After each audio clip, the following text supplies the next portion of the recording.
Have you ever wondered if fate is real? Because what I'm about to tell you will make you believe that some things are just meant to be. 3 years ago, I sent a text message to the wrong number. It was a simple mistake, 1 digit off. But that mistake changed my entire life.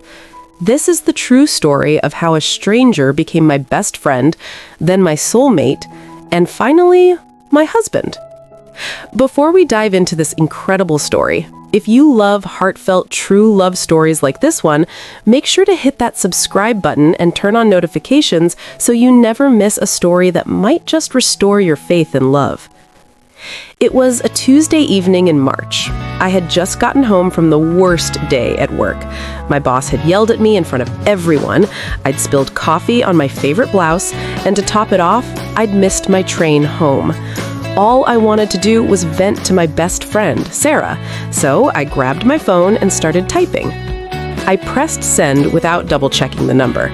Sarah had just changed her phone number the week before, and she'd texted it to me. Or so I thought. 30 seconds later, my phone buzzed. I was mortified. I'd just unloaded my problems on a complete stranger. I quickly typed back. Something about his response made me smile for the first time all day. So instead of apologizing again and moving on, I did something completely out of character. And that's how it started. His name was Alex. He was 28, lived in the same city as me, and worked as a graphic designer. We texted back and forth that entire night. We talked about everything: our jobs, our dreams, our favorite movies, our biggest fears. It was easy, natural, like talking to someone I'd known my whole life. Now, I want to hear from you. If you received a text from a wrong number and they seemed kind, would you respond? Drop a comment below and let me know. I love reading your thoughts. Days turned into weeks. Every morning, I'd wake up to a good morning text from Alex. Every night, we'd talk until one of us fell asleep. We never video called, never even talked on the phone, just text. And somehow, that made it even more special. It was pure connection, no distractions. My friends thought I was crazy. He could be anyone, they said. He could be lying about everything. But I didn't think so. You can't fake the kind of conversations we had. We talked about his childhood in Oregon, how he moved to the city to pursue his dream of becoming an artist. I told him about my family, about losing my dad when I was 16, about how I was afraid I'd never find someone who truly understood me. But there was something we never talked about: meeting in person. It's like we both knew that once we did, everything would change, and neither of us wanted to risk losing what we had.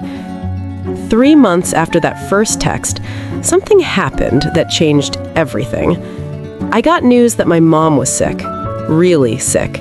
I was at the hospital when I texted Alex, barely able to see through my tears. I told him, St. Mary's Hospital, room 304, and then I waited. I didn't know why I told him. I didn't expect anything. 20 minutes later, a man walked into the waiting room. He was holding 2 cups of coffee and looking around nervously. Our eyes met, and somehow, I just knew. "Emma?" he said softly. That was the first time I heard his voice. It was exactly how I imagined it would sound. "Alex," I whispered, and then I started crying. Not just because of my mom, but because here was this person, this stranger who wasn't a stranger, who had dropped everything to be there for me. We sat in that waiting room for 6 hours. We talked, really talked, face to face for the first time, and it was everything I'd hoped it would be, and more. My mom pulled through. The doctors said it was touch and go, but she made it. And through it all, Alex was there, every single day. What started as texts became daily visits, coffee dates, long walks in the park, movie nights. Somewhere along the line, my wrong number became my right person. 6 months after we met in that hospital, on a rainy Tuesday evening, exactly like the night I'd sent that first text, Alex took me back to where we'd first met in person. He got down on one knee right there in the parking lot, rain pouring down on both of us, and he said, "Emma, 3 years ago, you sent a message to the wrong number, but it was the rightest wrong number of the history of wrong numbers. You're my best friend, my soulmate, my everything. Will you marry me? I didn't even let him finish. I said yes before he could get the ring out of his pocket. If this story is giving you all the feels right now, show some love by hitting that like button. It helps more people discover these beautiful love stories.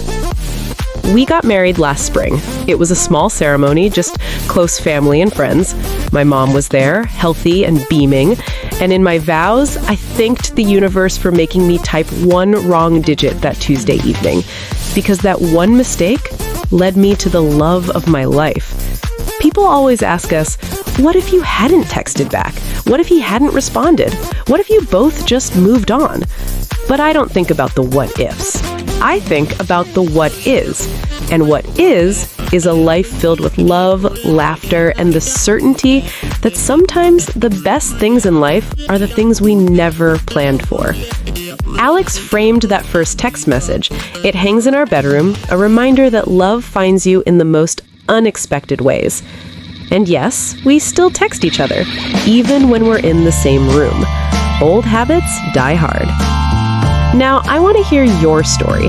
Have you ever had a chance encounter that changed your life? Maybe it was a wrong number, a missed train, or bumping into someone at a coffee shop? Share your story in the comments. I read every single one, and who knows, your story might be featured in a future video. So, if you're out there wondering if love will ever find you, wondering if soulmates are real, wondering if fate exists, I'm here to tell you that it does. Sometimes it's a grand gesture, sometimes it's a meet cute at a coffee shop, and sometimes it's just a text sent to the wrong number. This was Emma and Alex's story, a true love story that started with a simple mistake. If this story touched your heart, you're going to love what's coming next. We share new true love stories every single week. Stories of hope, second chances, and unexpected romance. Subscribe now and turn on the notification bell so you never miss a story that might just restore your faith and love. Thank you for being here. I'll see you in the next story.